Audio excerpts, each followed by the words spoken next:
The portrait had been there for 3 months before Maya finally asked. She'd walked past Mrs. Chen's private office every day, mopping floors before dawn, emptying trash bins after everyone left. She'd seen the man in the silver frame 100 times, dark eyes, half smile, a watch on his wrist that caught the light. But today she stopped, because her daughter had drawn a picture last night, a man with a silver watch. "This is Daddy," Lily had said. "He visits my dreams." Maya's hands tightened on the door handle. Mrs. Chen sat at her desk, reading reports. The portrait faced her like a companion. "Ma'am," her voice came out smaller than she'd planned. "Why is the father of my daughter in your portrait?" Mrs. Chen's pen stopped mid-word. The silence stretched. Maya counted her own heartbeats. 5, 10, 15. When Mrs. Chen finally looked up, her face had gone the color of old paper. "What did you say?" Maya had practiced this. She'd been practicing since she recognized that face 2 months ago.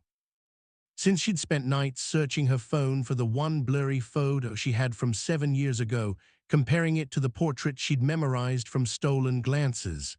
The man in that frame, his name was Daniel Chen. "He's my daughter's father." Mrs. Chen stood slowly, like her bones had forgotten how to work. She walked to the portrait, touched the frame with fingers that shook. "How?" She stopped, started again. "How do you know my son, my son?" The words hung in the air between them like a bridge neither knew how to cross. Maya had been working at Chen Industries for 4 months. She'd applied under her married name. She'd needed the job desperately, single mother, medical bills, rent 3 months overdue. She'd cleaned toilets at midnight and smiled through invisible. Mrs. Victoria Chen was a legend in the business world, ruthless, brilliant, cold. She'd built an empire after her husband died, after her only son died. Everyone knew the story. Tragic car accident. 7 years ago, she never spoke about it. She never spoke about anything personal. Maya had never imagined this conversation. "I met him in college." The truth felt strange in her mouth. She'd kept it buried so long. "Spring semester 7 years ago, we were together for 3 months. He was kind. He made me laugh. He talked about his mother once, how she'd lost her husband and built something beautiful from grief." Mrs. Chen's eyes glistened. She didn't blink. "He died in May, the car accident. I found out I was pregnant in June. I tried to find you, but I didn't know how. I had no money for lawyers. I had no proof. I had a baby coming and a part-time job and grief so heavy I could barely breathe." "You have a child." Mrs. Chen's voice cracked on the last word. "Daniel's child. A daughter, Lily. She's 6. She has his eyes." Mrs. Chen sat down, not in her leather chair, but on the floor, right there. The most powerful woman Maya had ever met, sitting on imported Italian tile, staring at nothing. Maya knelt beside her, some instinct older than fear. "I didn't come here for money," Maya said quietly. "I came because Lily asks about her father. She asks why she doesn't have grandparents, why it's just us. I didn't know you worked here until after I was hired. But when I saw that portrait, the watch." Mrs. Chen's voice was distant, broken. "He's wearing his father's watch." "The one I gave him for his 21st birthday." Maya nodded. "Lily drew a picture last night, a man with a silver watch. She said he visits her dreams." Mrs. Chen made a sound, not quite a sob, not quite a gasp. "I have dreamed of him every night for 7 years, every single night. I talk to that portrait like he can hear me. I tell him about my day. I ask him questions. I apologize for things that were never my fault, for not saying I loved him enough, for working too much. For not being there when." She stopped, pressed her hands to her face. Maya understood grief. She'd lived in it, raised a child in it, built a life around the edges of it.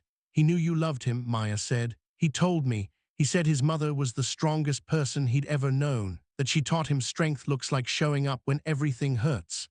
Mrs. Chen looked at her then, really looked, for the first time in 4 months of invisible cleaning and silent mornings. "You raised his daughter alone." "I did my best." "What's she like?" The question broke something open in Maya's chest. "She's brilliant. She reads at a 4th-grade level. She loves science. She asks 1,000 questions a day. She's stubborn. She doesn't give up. She has this way of tilting her head when she's thinking, and I swear it's exactly how Daniel used to." Maya's voice failed.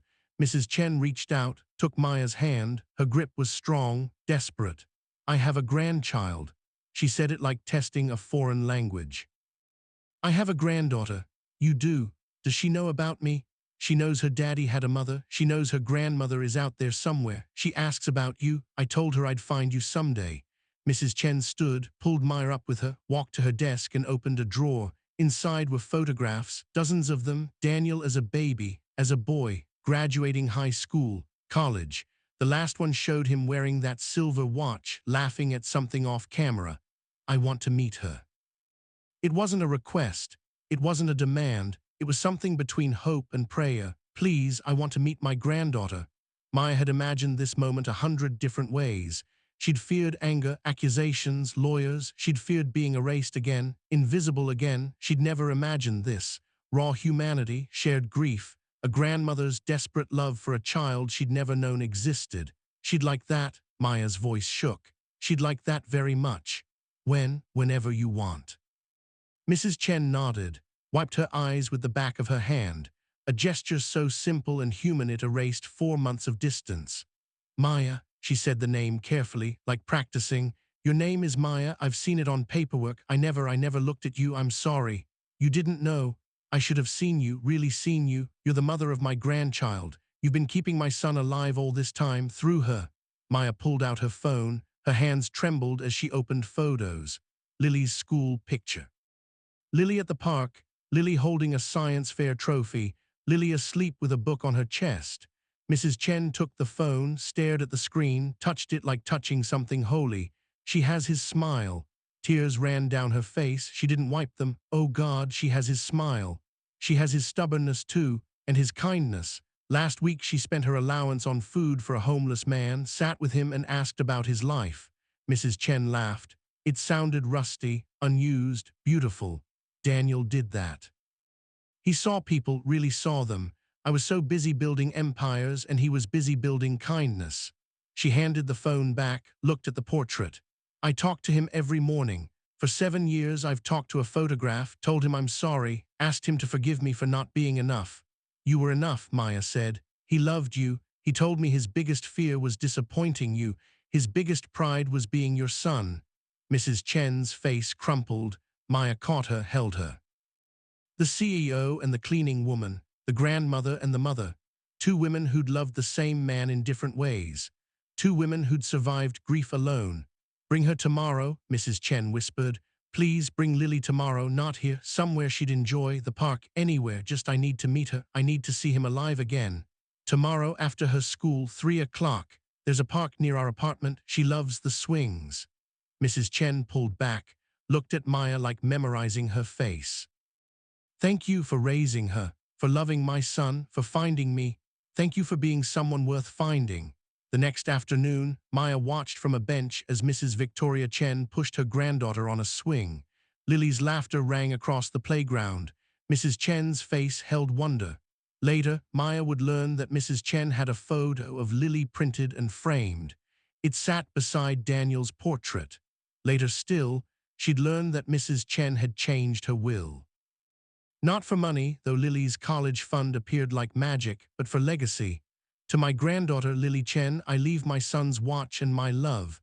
But that afternoon, she just watched. 2 generations connected by love and loss. A family rebuilt from grief.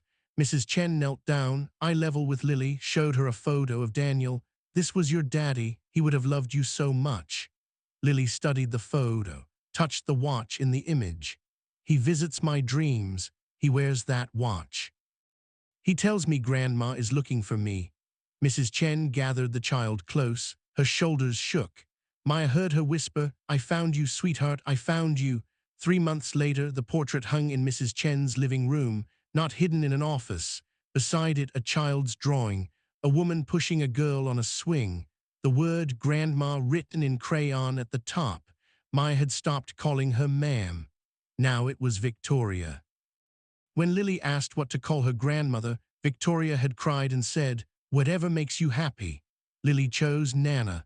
The silver watch from the portrait now lived in a safe deposit box. For Lily, Victoria had said, when she's old enough, a piece of her father, a piece of our family. Maya learned that the coldness everyone saw in Victoria Chen was just grief wearing armor. Underneath was a woman who'd lost everything and built an empire to avoid feeling. Meeting Lily cracked that armor. Let warmth back in. Let love grow in places grief had hardened.